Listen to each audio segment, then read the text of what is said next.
আমন্ত্রণ দীপ্ত সংবাদে। আপনাদের সাথে আছি আমি ইয়াসমিন সুমনা। কুড়িগ্রামে প্রধান নদ নদীর পানি বিভিন্ন পয়েন্টে ধীরগতিতে কমতে থাকায় বন্যা পরিস্থিতি অপরিবর্তিত রয়েছে। ব্রহ্মপুত্র নদের পানি চিলমারি, নুনখাওয়া ও হাতিয়া পয়েন্টে স্থিতিশীল অবস্থায় রয়েছে। বন্যার পানিতে নিমজ্জিত হয়ে পড়েছে নদ নদী তীরবর্তী চর ও নিম্নাঞ্চলের বসতবাড়ি, কাঁচা সড়ক, বীজতলা, পাটসহ মৌসুমি ফসলের ক্ষেত। তবে পানি কমতে থাকায় নদ নদীর বিভিন্ন পয়েন্টে শুরু হয়েছে ভাঙন। এছাড়া করতোয়া ও ঘাঘট নদীর পানি কিছুটা বৃদ্ধি পেয়েছে। তবে কখনো পানি বৃদ্ধি ও কমার কারণে নদীর তীরবর্তী এলাকার প্রায় 20টি জায়গায় দেখা দিয়েছে তীব্র নদী ভাঙন। এদিকে নওগাঁর প্রধান দুটি নদীর পানি তৃতীয়বারের মতো বাড়তে শুরু করেছে। গত 24 ঘন্টায় আত্রাই নদীর পানি মহাদেবপুর পয়েন্টে 11 সেন্টিমিটার ও আত্রাই রেলওয়ে স্টেশন পয়েন্টে 4 সেন্টিমিটার বৃদ্ধি পেয়েছে। উজান থেকে নেমে আসা পাহাড়ি ঢল আর ভারী বৃষ্টিপাতে সিরাজগঞ্জে যমুনা নদীর পানি বৃদ্ধি অব্যাহত রয়েছে। সেই সাথে বাড়ছে করতোয়া ও হুড়াসাগর সহ অভ্যন্তরীণ নদ নদীর পানিও।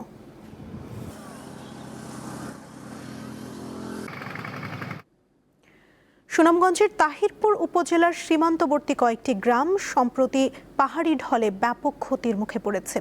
ঢলের পানিতে ভেসে আসা বালুতে ভরাট হয়ে পড়েছে সীমান্ত সংলগ্ন বিস্তীর্ণ ফসলি জমি। এতে আগামী বোরো মৌসুমে চাষাবাদ নিয়ে দেখা দিয়েছে অনিশ্চয়তা। পাহাড়ি ডলে বয়ে আসছে বালু, আর সেই বালুতেই ভরাট হচ্ছে এখানকার ফসলি জমি। চাষাবাদ নিয়ে শঙ্কিত আছেন সীমান্তবর্তী জনপদের মানুষজন। মনে করেন কমসে কম 1000 একর জমি হইব। এগুলি একবারে বালুর পাহাড়ি ডলে বালুর নিচে একবার বাদ হয়ে গেছে, কিন্তু ফসল আবাদি হয় না এই জায়গার।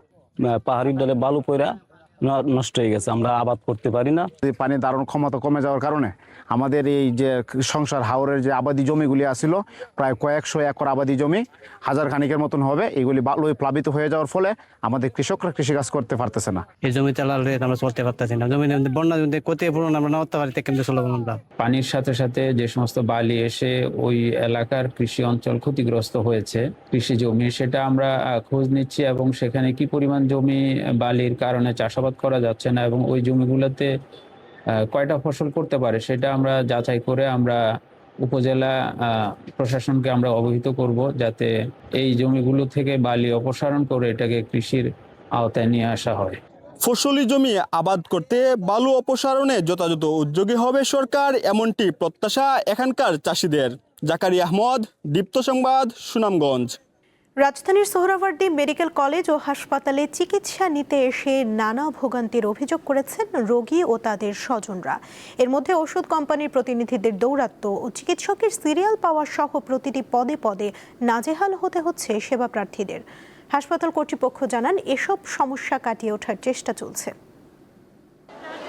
এটি সোহরাওয়ার্দী মেডিকেল কলেজ ও হাসপাতাল, রাজধানীর সরকারি বড় হাসপাতালগুলোর মধ্যে অন্যতম একটি হাসপাতাল। এই হাসপাতালে প্রতিদিন বিভিন্ন জায়গা থেকে কয়েক হাজার মানুষ আসেন সেবা নিতে, কিন্তু এই সেবা নিতে এসেই নানা ধরনের দুর্ভোগের কথা জানিয়েছেন তারা। এর মধ্যে অন্যতম দালালের দৌরাত্ম্য, ওষুধ কোম্পানির লোকেদের দৌরাত্ম্য, শয্যা না পাওয়া এবং অর্থের বিনিময়ে সেবা ও শয্যা পাওয়ার মতো গুরুতর অভিযোগ করেছেন রোগীরা। অভিযোগ, একটা রুগী ডাক্তারের কাছে ঢোকার আগে 3 জন যদি ডাক্তার কোম্পানির লোক ঢুকে থাকে, ওই ডাক্তার ওই রুগী দেখে না, ওনাদেরকে মূল্যায়ন করে বেশি, কারণ কি ওনাদের কাছ থেকে প্যাকেটটা পায়, এই প্যাকেটের মূল্যায়ন করে, রুগীর মূল্যায়ন হয় না। এখানে এসে আপনার টিকিট কাউন্টারে টিকিট কাটতে গেলে অর্ধেক বেলা চলে যায়, তারপরে ডাক্তারের কাছে গেলে ওখানে সিরিয়াল দিতে গেলে ওই সিরিয়াল পর্যন্ত যাইতে যাইতে দেখা একটা সময় পার হয়ে যায়। মঙ্গলবার দীপ্ত সংবাদের টিমকে পেয়ে রোগীরা যেন ক্ষোভ উগরে দেন।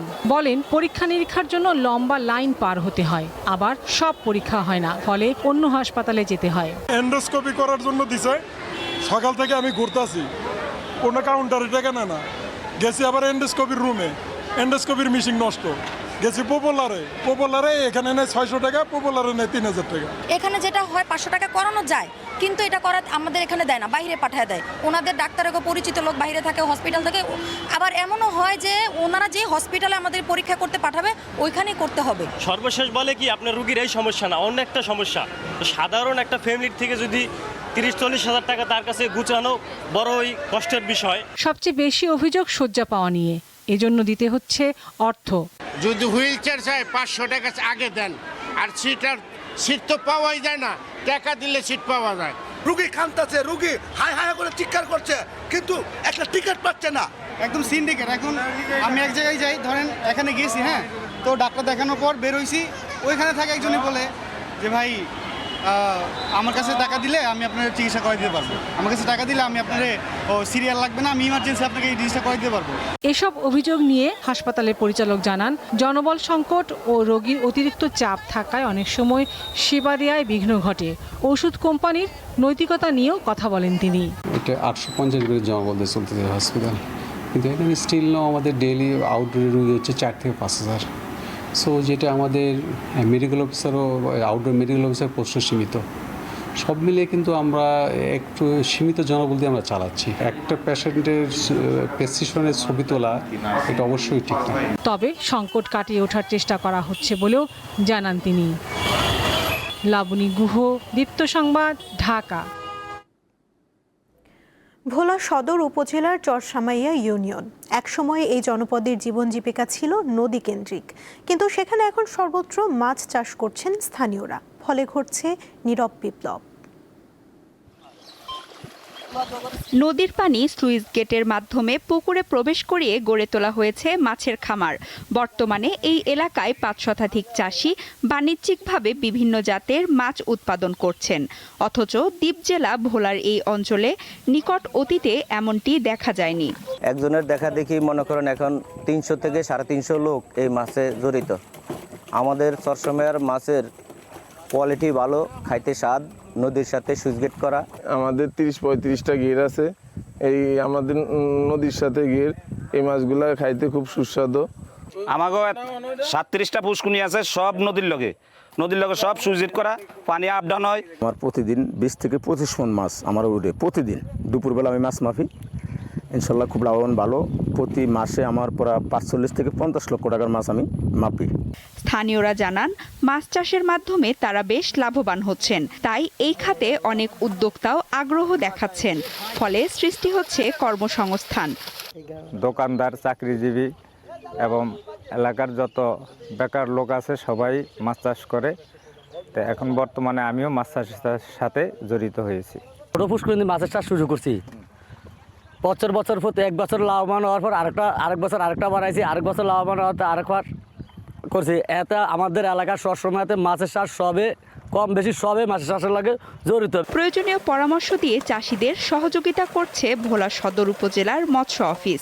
ভোলা সদর উপজেলাতে প্রায় 8500 পুকুর আছে এবং এখানে বেশিরভাগ পুকুর চরসামাইয়া এবং দক্ষিণ দিগুলদি ইউনিয়নে অবস্থিত, এবং এগুলোর মধ্যে আমাদের যারা মৎস্যজীবী এবং মৎস্য খামারিরা মাছ চাষ করে তাদের জীবিকা নির্বাহ করছে। বর্তমানে আমাদের অফিস থেকে তাদেরকে টেকনিক্যাল সাপোর্ট এবং প্রয়োজনীয় জরুরি সেবা দিয়ে যাচ্ছি। পাশাপাশি প্রকল্প থাকা সাপেক্ষে আমরা প্রকল্প থেকে তাদেরকে প্রয়োজনীয় প্রণোদনা সেবাও দিয়ে যাচ্ছি। এই কর্মকর্তা আশা করেন ভোলা সদর উপজেলার চরসামাইয়া ইউনিয়নে মাছ চাষের এই বিপ্লব অন্যান্যদের উৎসাহ দেবে।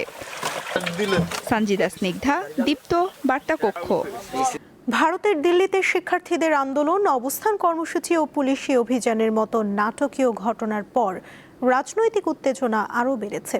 মঙ্গলবার আন্দোলন থেকে বিরোধী দলীয় নেতা রাহুল গান্ধী সহ কংগ্রেসের কয়েকজন শীর্ষ নেতাকে আটক করা হলেও রাতেই তাদের ছেড়ে দেয় দিল্লি পুলিশ। এমন পরিস্থিতিতে নিট প্রশ্নপত্র ফাঁসের বিতর্কে কেন্দ্রীয় স্বরাষ্ট্রমন্ত্রী অমিত শাহ এবং শিক্ষামন্ত্রীর পদত্যাগ, শিক্ষার্থী নির্যাতনের বিচার, দমন পীড়নের জন্য প্রধানমন্ত্রী নরেন্দ্র মোদীর ক্ষমা প্রার্থনা এবং শিক্ষা ব্যবস্থার সংস্কার সহ 5 দফা দাবি তুলে ধরেছেন লোকসভার বিরোধী দলীয় নেতা রাহুল গান্ধী। আটক অবস্থায় রাহুল গান্ধী একটি ভিডিও বার্তা প্রকাশ করে সরকারের কাছে 5 দফা দাবি তুলে ধরেন। এদিকে বিতর্কের কেন্দ্রবিন্দুতে থাকা শিক্ষামন্ত্রী ধর্মেন্দ্র প্রধান রাহুল গান্ধী ও কংগ্রেসের তীব্র সমালোচনা করে বলেছেন, বিরোধী দল শিক্ষার্থীদের ব্যবহার করছে। এদিকে গত 2 দিন শিক্ষার্থীদের ওপর পুলিশের অভিযানের প্রতিবাদে বুধবার কালো পোশাক পরে সংসদে বিক্ষোভ প্রদর্শন করে অধিবেশনে যোগ দিয়েছেন কংগ্রেসের নেতাকর্মীরা। পাশাপাশি পূর্ব ঘোষণা অনুযায়ী অবস্থান কর্মসূচি পালন করছেন আন্দোলনকারীরা।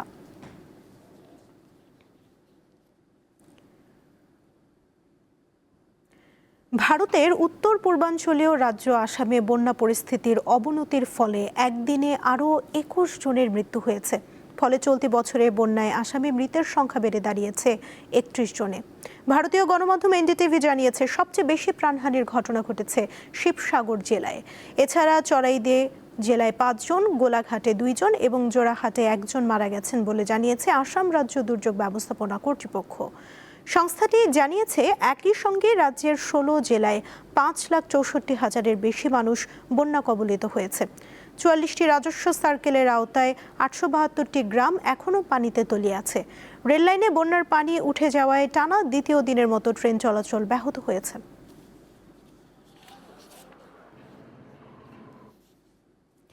ইরানে টানা ১১তম দিনের মতো হামলা চালিয়েছে যুক্তরাষ্ট্র। বুধবার ভোরে রাজধানী তেহরান সহ দেশের বিভিন্ন এলাকায় বিস্ফোরণের খবর দিয়েছে দেশটির গণমাধ্যম। এক বিবৃতিতে সেন্টকম জানিয়েছে বুধবার মার্কিন বাহিনী ইরানের সামরিক অভিযান পরিচালনা কেন্দ্র, নৌ সক্ষমতা, বিমান রাখার হ্যাঙ্গার, ড্রোন সংরক্ষণাগার এবং সামরিক রসদ অবকাঠামোতে হামলা চালিয়েছে।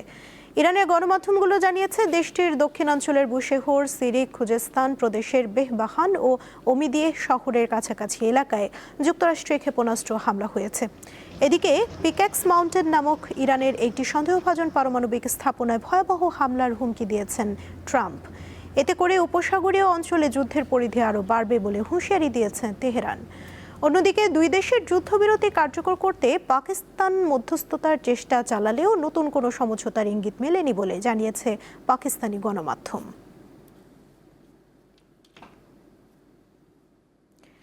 ইসরায়েলি আগ্রাসনে ধ্বংসস্তূপে পরিণত হওয়া গাজা উপত্যকায় তাঁবুতে লাইব্রেরি গড়ে তুলেছেন এক বই বিক্রেতা। এর মাধ্যমে যুদ্ধের কারণে শিশুদের মানসিক ক্ষত দূর করতে লড়াই করছেন তিনি। তার আশা অক্ষরের আলোয় একদিন যুদ্ধের অন্ধকার কেটে যাবে। ইসরায়েলি আগ্রাসনে হারিয়েছেন বসতভিটা, আছে স্বজন হারানোর বেদনাও। তবুও যুদ্ধের কারণে শিশুদের মানসিক ক্ষত দূর করতে লড়াইয়ে নেমেছেন গাজা উপত্যকার এই বইয়ের ফেরিওয়ালা মোহাম্মদ সাদ। লক্ষ্য শিশুদের মন থেকে যুদ্ধের ভয়াবহতা এবং মানসিক ক্ষত দূর করার। এর জন্য প্রত্যেক শিশুর হাতেই বই তুলে দিতে চান ৫৮ বছর বয়সী স্বপ্নবাজ এই মানুষটি। ধ্বংসের নগরীতে বই পড়ার অভ্যাসটি টিকিয়ে রাখার এই সংগ্রাম মোটেও সহজ নয়, কারণ হামলায় বসতভিটা হারিয়ে নিজেও হয়েছেন বাস্তুচ্যুত। এমনকি রুটিরুজির ঠিকানাটিও মাটির সঙ্গে মিশিয়ে দিয়ে গেছে ইসরায়েলের সেনারা। কোনো প্রতিবন্ধকতাই মোহাম্মদ সাদকে দমাতে পারেনি। ধ্বংসস্তূপ থেকে বই খুঁজে দের আল বালার এক তাঁবুতে গড়ে তুলেছেন লাইব্রেরি। স্বপ্ন দেখেন যুদ্ধের অন্ধকার একদিন ফিকে হবে অক্ষরের আলোয়। তাই বই এবং শিক্ষা নিয়ে যারা ভাবেন তাদের এই লড়াইয়ে সহযোগিতার আহ্বান জানিয়েছেন তিনি। আসুন আমরা শিশু, তরুণ, নারী সহ সবাইকে পড়তে ও শিখতে উৎসাহিত করতে একজোট হই। বই মানুষের জীবনের একটি অংশ, আমাদের অবশ্যই এগুলো সংরক্ষণ করতে হবে। জীবনকে বোঝার জন্য নিজেকে শিক্ষিত করার বিকল্প নেই। ৫৮ বছরের জীবনে ৩৫ বছর ধরেই বই বিক্রি ছিল তার একমাত্র জীবিকা। তবে ইসরায়েলি হামলায় শিক্ষার আলো যাতে কিছুতেই নিভে না যায়, সেই লক্ষ্যেই এখন মূল লড়াই। তাই নামমাত্র মূল্যে বিক্রি করছেন বই, যা একই সঙ্গে ফিলিস্তিনিদের সাংস্কৃতিক ঐতিহ্য এবং আশা বাঁচিয়ে রাখার এক অনন্য প্রতীক হয়ে উঠেছে। তৌহিদুর রহমান, দীপ্ত, বার্তাকক্ষ। এবারে খেলার খবর। প্রতিটি সরকার ক্রীড়াঙ্গনকে রাজনীতিমুক্ত রাখার ঘোষণা দিলেও বাস্তব চিত্র সম্পূর্ণ উল্টো। বর্তমানে ২৭টি ফেডারেশন চলছে অ্যাডহক কমিটি দিয়ে। অভিযোগ রয়েছে এদের অনেকে সরকারের ঘনিষ্ঠ, আবার কেউ কেউ গণ অভ্যুত্থানে ক্ষমতাচ্যুত আওয়ামী লীগের দোসর। তাতে প্রশ্ন উঠছে খেলাধুলার সত্যিকারের উন্নতি নিয়ে।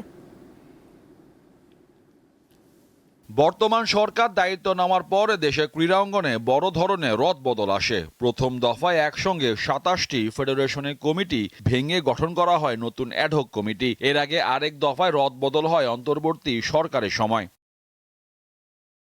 বরাবরের মতো এবারও অ্যাডহক কমিটিগুলোতে সরকার ঘনিষ্ঠ ব্যক্তিরাই প্রাধান্য পেয়েছেন। জাতীয়তাবাদী ক্রীড়া দলের সঙ্গে যুক্ত অনেকে এসেছেন ফেডারেশনের দায়িত্বে, আবার কেউ কেউ দায়িত্বে ফিরেছেন। গত ১৭ বছরের যে জঞ্জালটা ছিল, সেই জঞ্জাল ক্রীড়াঙ্গনটা ফুললি স্থবির হয়ে গেছে। সেই জায়গাটা থেকে উত্তরণের জন্য ইন্টারিয়র গভর্নমেন্ট যখন আসলো তখন কি করলো, একটা সার্চ কমিটি করলো। সার্চ কমিটি করে কিছু লোককে বের করে এনে ক্রীড়াঙ্গনটাকে তাদের হাতে দিয়ে দেওয়া হলো। পুরা একদম ড্যামেজ। আমি যদি আমার ফেডারেশনকে ধরি, আমার ফেডারেশন আমি কিছু পাইনি দায়িত্ব নেওয়ার পর। এরকম অনেক ফেডারেশনে এসে ওরা অ্যাকাউন্ট পায় নাই, কিছু পায় নাই, জিরো থেকে আবার শুরু করতে হয়েছে। বড় অভিযোগ রয়েছে নতুন কমিটিতে স্থান পেয়েছেন আওয়ামী লীগ সরকারের সময় অনেক ব্যক্তিত্ব, আবার বাদ পড়েছেন সফলরাও। আমরা কাবাতে যখন মালদ্বীপে যাই এবং ফার্স্ট টাইম ইন বাংলাদেশ যে প্রথম একটা পদক অর্জন করি আমার মানে ম্যানেজার হিসাবে, অ্যাডহক কমিটি আবার নতুন করে হয়েছে, এটা কোন বিচারে হয়েছে সেটা আমি জানি না। এটাকে নির্দিষ্ট একটা কমিটি গঠন করা হয়েছিল, সেই কমিটি অ্যাডহক কমিটি করেছে এবং এই অ্যাডহক কমিটিতে হয়তো বা আমি নেই, মানে আমার নামটা নেই। কেন নেই সেটার বিচার বিশ্লেষণ আপনারাই করবেন, যে আসলে আমি সফল একজন সংগঠক কিংবা ম্যানেজার দায়িত্ব পালন করার পরও আমি এই কমিটিতে কেন নেই। অন্তর্বর্তী সরকারের কমিটিগুলোকে জাতীয় ক্রীড়া পরিষদ দ্রুত নির্বাচন আয়োজনের নির্দেশ দিলেও নানা জটিলতায় সেই নির্বাচন আলোর মুখ দেখেনি। বর্তমান সরকারেরও নির্বাচনের বিষয়ে সুনির্দিষ্ট নির্দেশনা রয়েছে। তাতে প্রশ্ন উঠেছে, মাত্র 3 মাসের মধ্যে নির্বাচন আয়োজনের জন্য এত বিশাল আকৃতির অ্যাডহক কমিটি গঠনের আদৌ প্রয়োজন ছিল কিনা। যে অ্যাডহক কমিটিগুলো আছে বর্তমানে, সেগুলো অলরেডি 1 বছর অধিক হয়ে যাওয়ায় সো তার নির্বাচনে কোনো কার্যক্রম বা পদক্ষেপ নেয়নি।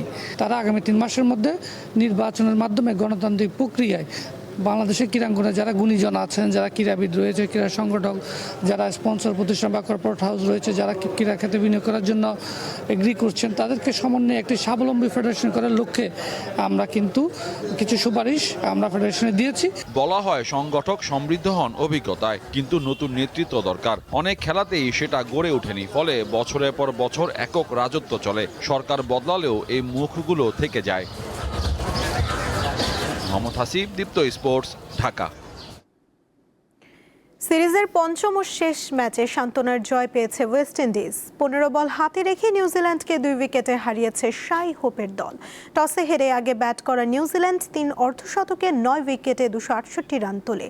টম ল্যাথাম করেন 69 আর নিক কেলির ব্যাট থেকে আসে 64। 56 রান করেন উইল ইয়াং। রান তাড়া করতে নেমে 43 ওভারে 5 উইকেটে 238 রান তোলা ওয়েস্ট ইন্ডিজ হালকা চাপে পড়েছিল। পরের 2 ওভারে 10 রানে 3 উইকেট গড়ায় জয়ের সমীকরণ নেমে আসে 30 বলে 21 রানে। সেখান থেকে 2 উইকেটের জয় তুলে নেয় ওয়েস্ট ইন্ডিজ। ম্যাচ হারলেও শেষ পর্যন্ত 3-2 ব্যবধানে সিরিজ জিতেছে নিউজিল্যান্ড। বিশ্বকাপের ফাইনালে স্পেনের কাছে হারের পর নিজ পরিবারের কাছে ফিরেছেন আর্জেন্টাইন কোচ লিওনেল স্কালোনি। নিজ শহরে ফিরে আবারও কাঁদলেন তিনি। আর্জেন্টিনায় ফিরে সংবাদ সম্মেলনে নিজেকে ধরে রাখতে পারেননি লিওনেল স্কালোনি। প্রশ্নোত্তর পর্ব শেষ না করে কাঁদতে কাঁদতে সম্মেলন কক্ষ ছাড়েন কোচ। অবশ্য নিজেকে সামলে নিয়েছিলেন পরে। পূজাতোয় পরিবারের কাছে যাওয়ার আগে বেশ বলিষ্ঠ ছিল তার কণ্ঠস্বর, কিন্তু নিজ শহরে ফিরে চেনা জানা মানুষদের সামনে আবারও কেঁদেছেন স্কালোনি।